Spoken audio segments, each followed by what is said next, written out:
Welcome to Business Innovators Radio, featuring industry influencers and trendsetters sharing proven strategies to help you build a better life right now.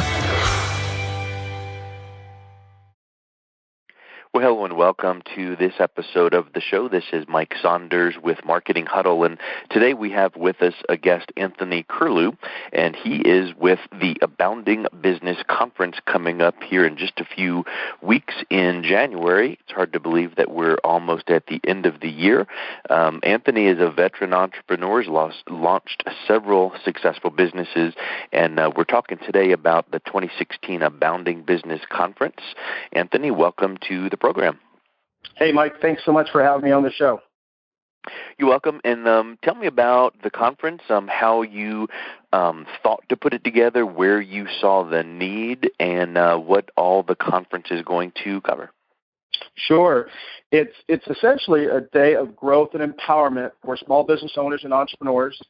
And we're going to be coming to 10 cities in 2016, starting here in Phoenix on January the 14th. And essentially, it came together through my work with small business owners. I've been a marketing and business consultant over the past 16 years, and I've seen so many of these business owners struggle. And I've had the privilege of working with some great coaches that have gotten me through these tough spots to the point where I've built and sold businesses. And it's my turn to give back. That's a common thread in a lot of leaders that you see these days. You see that they recognize something about their personal journey, and then they have gone from striving to thriving, and then they want to give back, and that's a wonderful vision. You mentioned a lineup of speakers and trainers. What types of speakers and trainers, and what kind of names, and what kind of topics are they going to cover? Sure. Well, first of all, I want to say that this vision really started with one of my mentors, a gentleman by the name of Dr. Matt Menino. He's a neuroscience expert and he's a business coach. And it was really through talking with him that the conference was birthed. And he had introduced me to another speaker by the name of Marlon Smith, who works with the Tony Robbins team. We told Marlon about it. Marlon got really excited. And now our lineup includes folks like Pamela Yellen, who's the New York Times bestselling author of Bank on Yourself. We have Mr. Passion, Darren Adams, who's a former TV personality. We've also partnered with the National Association for the Self-Employed and their CEO, Keith Hall, who is a nationally recognized tax and accounting expert.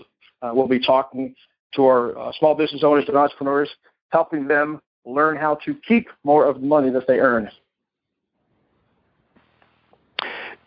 So most definitely recognizable names, and you mentioned Tony Robbins, who is not at the event, but speakers that have been with him, and you don't get to be with him or speaking at his events without having some kind of clout there.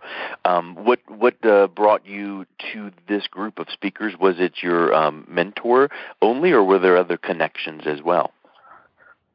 As I started to tell the story, Mike, the really cool thing that happened was that the speakers that I reached out to, some of them I had known, some of them I just reached out to because I saw what they were about. Folks like our keynote speaker, Tamara McCleary, who's actually from your part of the town. She's from Colorado. These folks just resonated with our message to reach the small business community. So it was a combination of existing relationships and also people that we reached out to who just resonated with what we wanted to accomplish. Did you find like sometimes you read in some of the networking trainings that once you get and secure one person that you're either working with as a client or, in your case, speaking at an event, then when you speak to or approach another person, when you can use that person's connection and name, it becomes easier for the next speaker to come on board because they know, well, if so-and-so is going to speak, then that kind of really does give the clout and the validity to this event. Did you find that happening as you were approaching speakers for the event? Absolutely. I found that some of the speakers either knew of or knew each other. Like in the case with Tamara, she happened to know one of my business partners. So absolutely. And you say that she is a relationship expert, so what then is the focus with relationships as it relates to small business? Business is about relationships, as we know, and many times people just don't have basic relationship skills, and then they take that into a business setting, and things don't go as expected or as desired. So the power there is just really understanding relationships at their core, and then having that parlay into successful business relationships. Yeah, exactly. And then how then do you integrate in the kingdom spiritual focus in with the business focus? Because if you think of a three-legged stool, I'm sure we can assign many attributes to the three legs, but when you have a good spiritual foundation, that carries over many times into daily business practices and serving your community. Absolutely. I say first and foremost, it's being authentic. If you're a person of faith, that's going to come through when you speak, when you share. And so that's my personal philosophy is when I speak, when I share, I want people to know ultimately what I'm about and whom I'm about. And that's a part of our focus is we have three themes for the event, or it's a three-part theme, and that is profit, passion, and purpose. And the purpose part is really key. Dr. Matt is the one that really hones in on purpose, and whether people acknowledge it or not, our purpose and our calling come from God. And so it's really ingrained in who we are, and the real enlightenment is the day that we realize that and give honor to it. Yeah, and I would even say that it goes one step beyond that, because it's not only recognizing it, but then what are you going to do with it? It's like the old saying, knowledge is power. Really is a fallacy, because knowledge is only potential power. You then have to do something with it, and then it comes all comes down to implementing it. What do you find when a business owner realizes a calling or the calling that they have, and what do you find as some of their stumbling blocks in then putting that into action? Sometimes it's just not having a roadmap or a mentor, somebody who's been there before. And in some cases, it can be life-changing. They may find, okay, this is my purpose. Maybe my purpose isn't really in alignment with my business. So maybe if I change the business focus to be more in line with my purpose, I'll actually see more success because I'll be authentic. Yeah, and I would even say that there's an element of people that would think that this is some formula for success, and if they approach that in a non-authentic way, that they feel like, well, let's slap on this label or talk about this topic or position ourselves in front of this audience, because that then would, garner some accolades. And if you're doing it for the wrong reason, people see right through that. Just like, in the corporate world, corporate social responsibility, a lot of businesses are very genuine when they are giving back to the local community. But if you're only doing it for the PR, people are going to see right through that. Absolutely. I agree with you 100%. It's almost like when somebody has a vision or a mission, and then they give it to someone else to read, and they say, okay, this is our mission, read it. And they're like, okay, I can read this. But it doesn't come from the heart, and people absolutely see right through that. So what would you say then if you were working with a company or coaching a company that is, you can tell that they're starting to kind of see some new direction in their vision or purpose? Where are they going to get resources? How are they going to kind of maybe get the boldness to take a stand in maybe even a new business practice? Because when you start to take a spiritual and a kingdom focus in your business, many times you're going to notice that a certain element of your business might be maybe not blatantly unethical, but a little bit on the unethical side. And I'll give an example. I was talking to a client yesterday, and they were mentioning how they bid for jobs, many multi-million-dollar jobs and contracts. And they were saying that some competitors of theirs will purposely bid it low, knowing that they're going to be in the running to get it, and then they know that when they get into the project that they have to then put these little addendums or add-ons to get it up in price to where it should have been all along. But that edged out the other competitors, and they got the job, and the client ended up the person getting the job in the project ended up really coming at it from an unethical perspective. Absolutely, and that's where the leap of faith comes in, right? Because we can't compromise on what we believe and expect to have success. In the natural, you might say, well, this is how contracts are earned in that world. But imagine if you could stand out by saying, we're actually the company that tells you everything up front. So make sure you're reading the fine print. And that's just to speak to that case. The other thing is, I would say, be bold in your mission statement. Tell people who you are. Many times people will say, I don't know if I should say that our faith is a part of what we do, when in reality, when you put that out there, that's what you're going to attract, because whatever message you put out is going to resonate with like-minded people. So if somebody knows that one of your core values is belief in God, they'll either resonate with that or they won't. And if that's the kind of client you're looking for, then that's a good thing. And conversely, if the client does not want to come on board because of that, then potentially that might not be the relationship that you wanted to have anyway.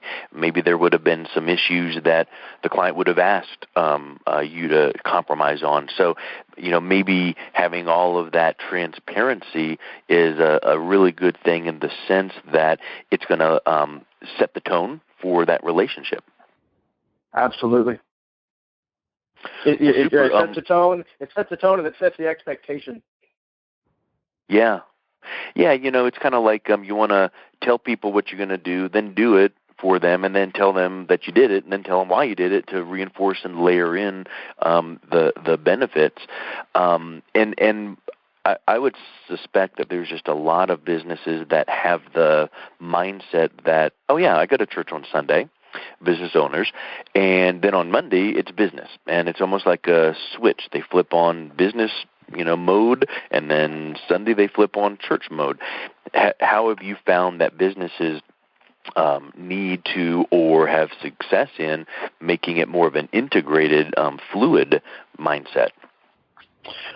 I would say it starts with the business owner taking that stance to say, my faith isn't just something I do on Sunday or something I show up for on Sunday. It's a part of who I am. And because it's a part of who I am, it's going to permeate every part of my life, including my business. Yeah.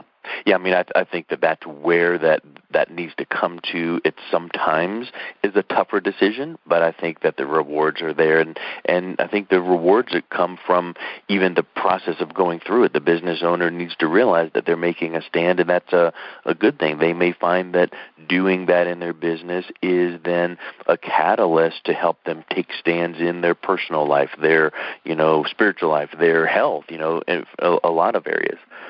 Will your conference touch on more than just business and get into any of the fitness or financial or things like that do affect how we operate in the world? Yeah, specifically, Pamela Yellen will talk about one of the most brilliant financial and retirement strategies out there. That's what she's known for, and that's what makes the conference holistic, because we're going to talk about business stuff. We're going to talk about things like lead generation, but we're also going to talk about how do you infuse your passion into your business. And then Dr. Matt he's going to wrap up the day by being the closing keynote to really talk about the heart. And he comes at it from a unique angle. There's the faith angle, but he also talks about the neuroscience angle. So I believe our participants are in for a real treat. Nice. So on the website, aboundingbusiness.com, you're offering a discount. Can you tell us about how that discount works, and any final thoughts you want to make about your conference? Sure. Yeah, as far as the discount, we have an end of year, we can call it a Christmas discount.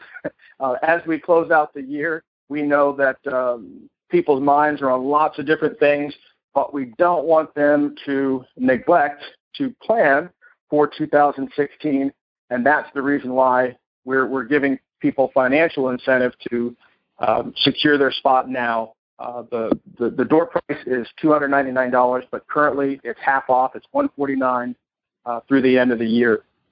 So, and the website again is aboundingbusiness.com, ABOUNDING business.com, and you can read about the conference and pick up half-price tickets through the end of the year. And even if you need to get tickets after the special ends, with the lineup of speakers, you'll be getting a full day's worth of great content that can infuse your business with extra good results for 2016. So absolutely. Thank you for educating us and updating us on your conference, Anthony. We look forward to seeing how that turns out for you. Oh, well, thank you, Mike. And again, thanks so much for the opportunity to share with your audience. You're so welcome. You have a great day.